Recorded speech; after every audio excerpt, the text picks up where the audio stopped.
Vaning sirli o'limi. Bunga nima sabab bo'lgan edi?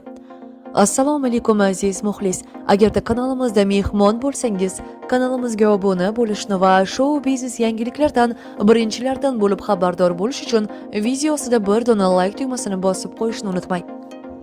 Opa-singillar Gulxan atrofidagilar kabi seriallardagi rollari bilan tanilgan Gavhar Sharipovaning vafotiga ro'ppa-rosa 6 yil bo'ldi. 2019-yilning 19-noyabrida aktrisa fojiali tarzda halok bo'lgandi. U 37 yoshda edi.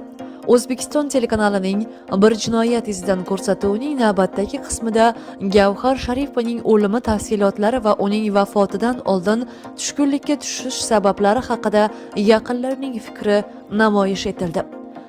Gavhar Sharipovaning o'limi tafsilotlari 2019-yilning 18-noyabr kuni tungi soat 2larda G'uzor tumani ichki ishlar bo'limiga G'uzor-Samarqand yo'lining Yorg'unchi qishlog'idan o'tgan hududida Isuzu yuk mashinasi ishtirokida yo'l transport hodisasi sodir bo'lgani haqida xabar kelib tushgan.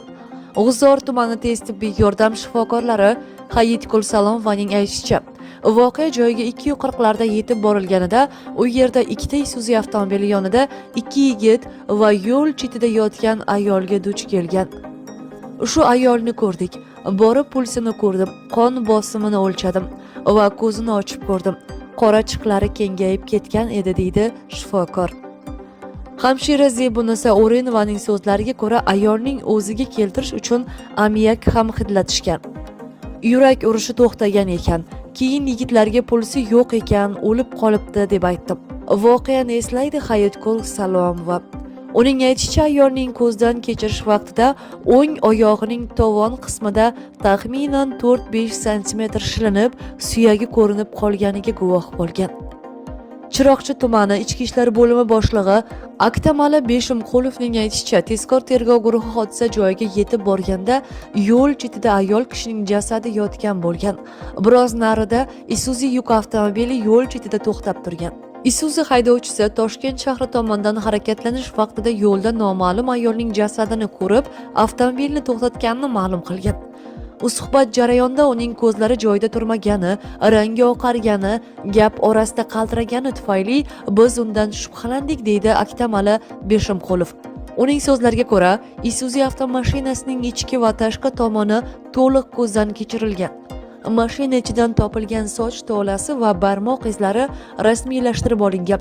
Shu kunning o'zida Jinoyat kodeksining 266-moddasi 2-qismi odam o'limiga sabab bo'lgan transport vositalari harakati yoki ulardan foydalanish xavfsizligi qoidalarini buzish bilan jinoyat ishi qo'zg'atilgan. Marhumaning sumkasi va kiyimdan uning shaxsini tasdiqlovchi hujjatlar topilmagani sabab uning shaxsini aniqlash ishlari boshlangan. Barcha ichki ishlar bo'limlariga avtomobil qurboni bo'lgan 30-35 yoshlardagi ayol alohida belgilari bilan suratlari tarqatilgan. Tergovchi Qamariddin Amirovning aytishicha, olib borilgan dastlabki tergov natijalarida Fazliddin Sharipov boshqaruvidagi Isuzu salonida olingan qon, barmoq izi namunalari bo'yicha ekspertizalar tayinlangan. Haydovchi aybiga iqror bo'lib, tergovchilarga hodisa qanday sodir bo'lganini so'zlab bergan, voqea joyini ko'rsatgan. Fazliddin Sharipovning so'zlariga ko'ra, u tunda avtomobilda harakatlanib ketayotganda G'uzor tumani Karvonsaroy choyxonasi ro'parasidan ayol kishi qo'lini ko'tarib mashinani to'xtatgan. Haydovchi Samarqandgacha yetib olmoqchi bo'lgan ayolni o'zi bilan olib ketishga rozi bo'lgan. Harakat davomida u ayolga shilqimlik qilib, yelka va qo'l qismlariga tegingan. Bunga javoban ayol mashina eshigini ochib, o'zini tashlab yuborishi bilan ogohlantirgan. Haydovchi uni bir qo'li bilan ushlab olgan, ammo katta tezlikda, taxminan 80 km/soat tezlikda harakatlanishda davom etavergan. Boshqaruvni yo'qotgach, ayolni qo'yib yuborib, ikkala qo'li bilan rulga yopishgan. Ayol esa mashinadan tushib ketgan. Keyin yo'l ustida mashinani to'xtatdim. Mashinadan tushib yugurib bordim, ayolning yuziga urdim. Opa deb chaqirdim. Hech narsani sezmadi. Keyin birorta mashina bosib ketmasin deb yo'l chetiga tortib chiqardim. Mashinamni ham chekkaroq oldim. Keyin mashinaning eshigini ochib, ko'rpa bilan adyolni siljitib, ayolni o'rindiqqa o'tqizdim. Mashinani o't oldirsam, o't olmadi. Ayolni yana pastga tushirdim. So'ng 103 ga telefon qildim, degan Fazliddin Sharipov hodisa joyida tergovchilarga bergan ko'rsatmasida. Marhumaning shaxsiga bir necha soatdan so'ng aniqlik kiritilgan. Internet saytlari va ijtimoiy tarmoqlarda 19 noyabr kuni tush vaqtida Gavhar Sharipovaning vafot etgani haqida xabar kelgan. Fazliddin Sharipovning aktrisaning o'limida ayblanib, unga nisbatan qamoq ehtiyot chorasi qo'llanilgan. Bu 29 yoshli Fazliddinga nisbatan qo'zg'atilgan birinchi jinoiy ish emas edi. U ilgariroq boshqa bir yo'l transport hodisasini sodir etgandi. Fazliddin sodir etgan birinchi yo'l transport hodisasi yuzasidan 2019 yilning 25 noyabrda jinoyat ishlari bo'yicha Samarqand viloyati Nurobod tumani sudida o'tkazilgan sud majlisida unga transport vositalarini boshqarish huquqidan 2 yilga mahrum qilish hamda ish haqqining 15% davlat daromadli hisobiga ushlab qolgan holda 2 yil axloq tuzatish ishlari jazosi tayinlangan edi. Gavhar Sharipovaning o'limi yuzasidan o'tkazilgan sud jarayonida haydovchi aybiga qisman iqrorlik bildirib, tergovda bergan ko'rsatmalardan to'ngan. Fazliddinning hikoya qilishicha, u 2019 yil 18 noyabr kuni soat 21:00 larda boshqaruvidagi Isuzu avtomashinasiga Surxondaryo viloyati Angor tumanidan turli ko'katlarni ortib, Toshkent viloyati Yangiyo'l tumaniga borish uchun yo'lga chiqqandi. Soat 02:15 larda Uzor tumani Qo'shtepa qishlog'idan o'tib, Yorg'unchi qishlog'i tomon harakatlanib borayotganda yo'lning chetida turgan 35-40 yoshlardagi atrofdagi sariq sochli ayol qo'lini ko'tarib, olib keting ishorasini qiladi.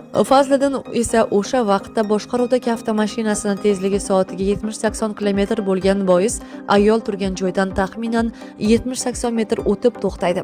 U yo'lovchi ayolni mindirish niyatida avtoulonni soatiga chamasi 5 km/soat tezlikda ortga haydaydi. Taxminan 20 metrcha yurgandan so'ng avtomashina orqa tomondan taq etgan ovoz eshitiladi. Haydovchi avtomashinani darhol to'xtatib pastga tushgach, yo'lovchi ayol avtomashinaning orqa o'ng g'ildiragi tashqi tomonda yerda jonsiz yotganini ko'radi. Uni o'ziga keltirish uchun yuziga 2-3 marta uradi, ammo o'ziga kelmagach uning yelkasidan ko'tarib yo'lning chetiga olib chiqadi va 103 ga qo'ng'iroq qiladi. Oradan 15-20 daqiqa o'tib, Yorg'unchi QVP tibbiyot xodimlari va shifokorlar jarohatlangan ayolni ko'zdan kechirishadi. Fazliddin Sharipov sudda Gavhar Sharipovani avtomashinaga mindirgani, unga tegajog'lik qilgani va oqibatda u avtomashinadan o'zini tashlab yuborgani to'g'risidagi tergovdagi ilk ko'rsatmasini tasdiqlamasligini bildirgan. U o'sha vaqtda shoshib qolgani va ichki ishlar bo'limining xodimlariga ushbu jinoyatda uni shubha ostiga olishgani uchun shu mazmunda ko'rsatma berishga majbur bo'lganini aytgan. Sudlanuvchi marhumani aslida avtomashinaning orqa tomoni bilan urib yuborgani, o'sha vaqtda avtomashinada va atrofda hech kim bo'lmagani qilmishidan chin ko'ngildan pushaymonligi, Gavhar Sharipovaning oila a'zolaridan kechirim so'rab, ehtiyotsizligi tufayli baxtsiz hodisa ro'y berganini, marhuma avvaldan tanimasligini, u bilan shubhalanmasligini, tegajog'lik qilmaganini aytib, sudda yengillik berishni so'raydi. Garchi Fazliddin Sharipov sudda tergovdagi ko'rsatmalarni tasdiqlamasligi haqida gapirgan bo'lsa-da, uning bu vajhi quyidagi asoslarga ko'ra rad qilindi. Gavhar Sharipova Isuzu avtomashinasidan tushib ketgan va olgan tan jarohatlari oqibatida voqea joyida vafot etgan. Bu holat marhumaning tanasida ko'plab shikastlar mavjudligi haqidagi ekspertiza xulosasi bilan to'liq isbotini topdi. Fazliddin Sharipov tergov jarayonida ushbu hodisa qanday yuz berganini batafsil tushuntirib, haqqoniy va ishonchli ko'rsatma bergan. Shu bois sud uning suddagi ko'rsatmalarini javobgarlikka yengillashtirish maqsadida aytilgani vaj deya baholangan va haqiqatga mos kelmaydi deb topilgan. 2020-yil 12-iyul kuni o'tkazilgan sud majlisida Fazliddin Sharipov Jinoyat kodeksining 266-moddasi 2-qismi odam o'limiga sabab bo'lgan transport vositalarining harakati yoki undan foydalanish xavfsizligi qoidalarini buzish bilan aybdor deb topildi. Shuningdek, sudlanuvchiga Jinoyat kodeksining 59-moddasi 8-qismi va 61-moddalarga asosan avvalgi hukm yuzasidan o'talmay qolgan jazo muddati qisman qo'shilib, transport vositalarini boshqarish huquqiga 2 yil 6 oyga hamda 6 yil muddatga ozodlikdan mahrum qilish jazosi tayinlangan. Asosiy jazo muddati 2019-yilning 19-noyabrdan boshlab hisoblanishi belgilangan edi. Opa-singillar seriali rejissyori Zamira Begimqulovaning so'zlariga ko'ra, Gavhar sevgan yigiti bilan ajrashgandan so'ng tushkunlikka tushib qolgan. O'sha paytlarda Gavhar Sharipova juda ham og'ir kayfiyatda edi. 4 yil uchrashib yurgan sevgan yigiti bilan orasi buzilgan va bu narsa unga qattiq ta'sir qilgan. U hamma narsani yuragiga yaqin olardi. Juda ham tushkunlikka tushgan edi. O'zini qo'lga olish qiyin bo'ldi, deydi Zamira Begimqulova. Aktrisaning dugonasi Durdona Egamberdiyeva Gavhar Sharipovaning hayoti izidan chiqargan voqea haqida so'zlab berdi. Uning aytishicha, Gavhar institutda 1-kursda o'qib yurgan paytida Samandar ismli yigit bilan tanishgan va u bilan nikohdan o'tgan. Ammo ajrashish aktrisa uchun juda og'ir kechgan. O'sha paytda u bir bola bilan tanishgan. Haqiqatda yaxshi ko'rib yigit unga uylanaman degan edi. Yigit qancha qizni yaxshi ko'rsa, dugonam shuncha undan qochishni boshlagan. U paytda Samandar akasi Iskandar bilan kvartirada yashardi.